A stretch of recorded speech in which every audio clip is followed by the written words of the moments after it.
Ladies and gentlemen, at least now we understand why Moses Kuria has been a hungry man.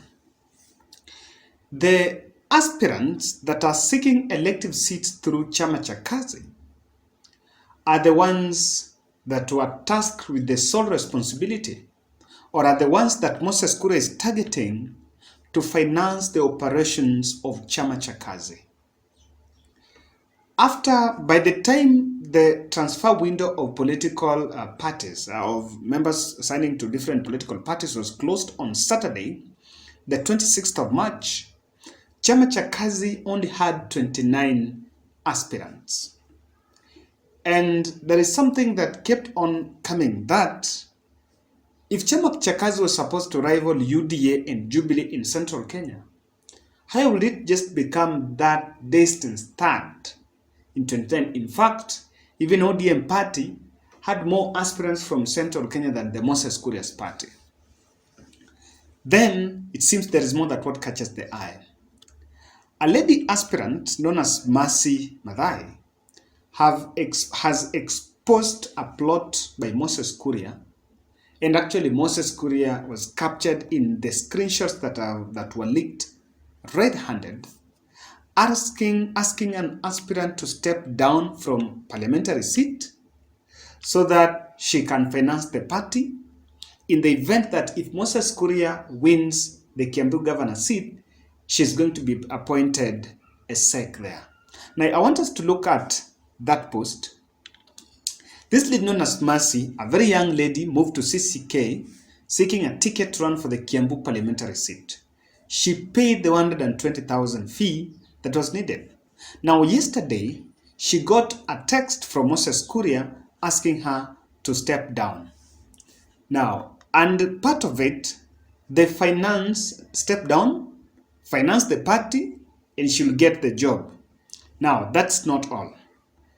Kuria is demanding that even after you've paid all that fee, you pay additional 500,000 from all the aspirants that are seeking the Chama cha Kazi party ticket. Now, this is not new, and let me just say something. This is the screenshot that this lady shared and said, "Hi Mercy, I am too exhausted after Larry. I have a question. Drop out of the Kiambu race and support the party financially. I will give you a set position in the county." Then she responded saying, "Good evening, Moses Kuria. In response to a request, ultimately the same is declined. I had every intention of launching my political career this year. Service to people in my capacity as a member of parliament is a decision which I carefully considered." The lady was seeking Kiambu constituency seat. Now, this is not the first time. There is also another aspirant known as Alex Miringo. He was seeking an MCA seat in Dagoretti in some place known as Waithaka, and is a very young aspirant, and he had to leave Chama cha Kazi party after allegedly the party officials demanded some cash from him, or at some point they preferred another candidate. Now, whatever is happening is not new. That's what we need to relinquish Moses Kuria from, that he is not just like any other party leader. This is happening. But then let me tell you, for the candidates that are getting direct tickets, the party is refunding the aspirants who paid for the nomination fee. But if you are given a direct ticket, like for me, I have a few of my friends seeking MCA seats in some of these parties, and in the areas, not MCA, yes, MCA, and they're going to get direct tickets. And I've been told that the position number one, if the consensus favors you, or the opinion poll favors you, what you have to do, all those aspirants that paid nomination fees, for the MCAs, at least you have to cover a portion. If they paid 100,000, for example, if they paid 50,000 and they are 10, in a reduciwa, you pay a bit of that money. For the Senate, governor, and the rest, if you were three candidates and you are seeking governor seat, if an aspirant is given direct nomination, he or she must pay the nomination fee of the others. So the party is not going at a loss. That's how expensive this issue of direct tickets is. It's not as people see it, just consensus and all that. It is not that easy. So, what does this portray on Moses Kuria's party? This lady spoke, and I think she was addressing journalists. I wanted to listen to that bit here. I waited for him for several hours in Kiambu, but he did not show up. It was later on during the night that he sent me a WhatsApp message. It was devastating to me because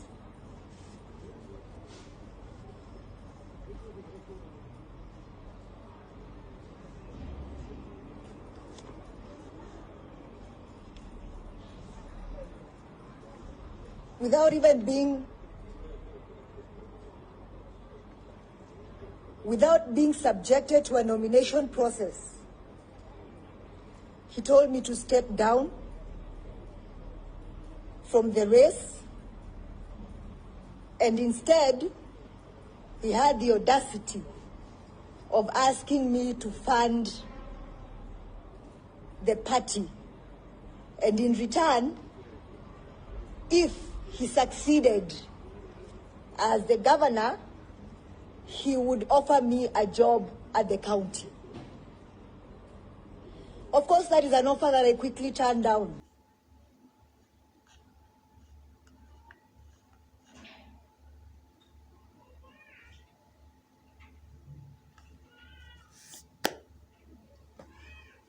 Now, ladies and gentlemen, kindly take a second and subscribe to our channel and also click the notification bell.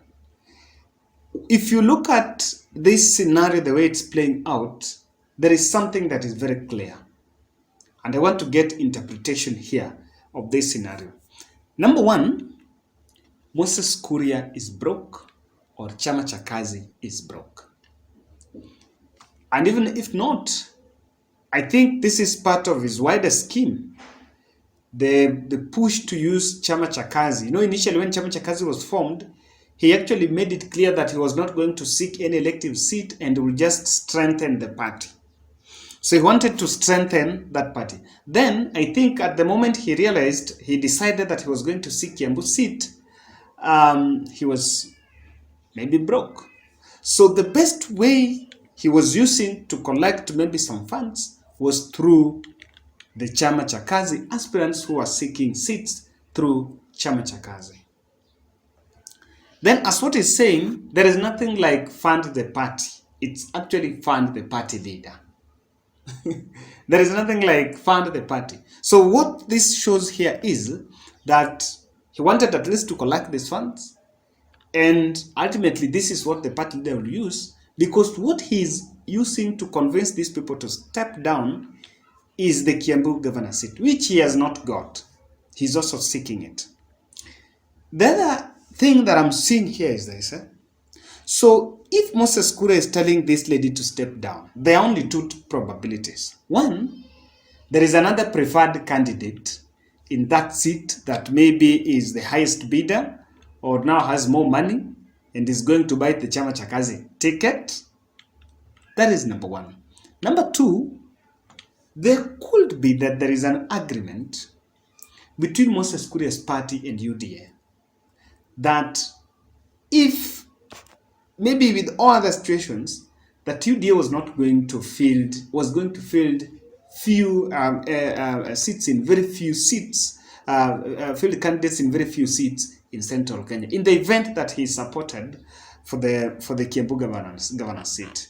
But I see a situation where Moses Kuria, Kimani Wamatangi, someone they might organize themselves, someone to go for Senate, the two to be a governor and deputy governor. I think that's the arrangement that is likely to play out there. I don't know that Moses Kuria can even make a deputy governor. Now, whether he can agree. Now, what is the issue here is this, that the tickets are going to be given to another person. Or it was a plan. Moses Kuria was just playing with these aspirants, but behind the scene, he has a deal that the person is going to step down for is going to step down for a UDA candidate. Actually, the candidate can be a Chama cha Kazi candidate or a UDA candidate.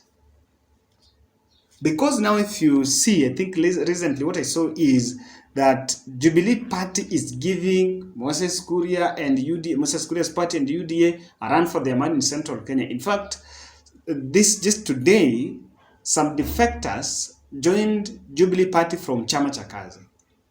So the deal could be he was buying aspirants in wholesale at Chama cha Kazi, then selling them to UDA at a retail price, or forcing them to step down in favor of another Chama cha Kazi candidate who is the highest bidder, or a UDA candidate. That is number 2. Another interpretation could be that Moses Kuria's party is not strong in Central as we tend to think. It is not the alternative to UDA. The alternative to UDA in Central Kenya is Jubilee Party, or the alternative to Jubilee is UDA, especially in Kiambu. So what this means, because first he attracted 29 aspirants, honestly, now 29. The bigger picture here is that no one is so much interested in vying through the Chama cha Kazi in Central Kenya. And that is why he is also feeling like even these candidates do not even stand a chance to win. So he was just playing games with them, trying to find a way of collecting funds from one to the other. But this vindicates what has been said, that the deal, something that is here is also the deal by Moses Kuria to be an alternative party to UDA within Kenya Kwanza is not seeing the light of the day.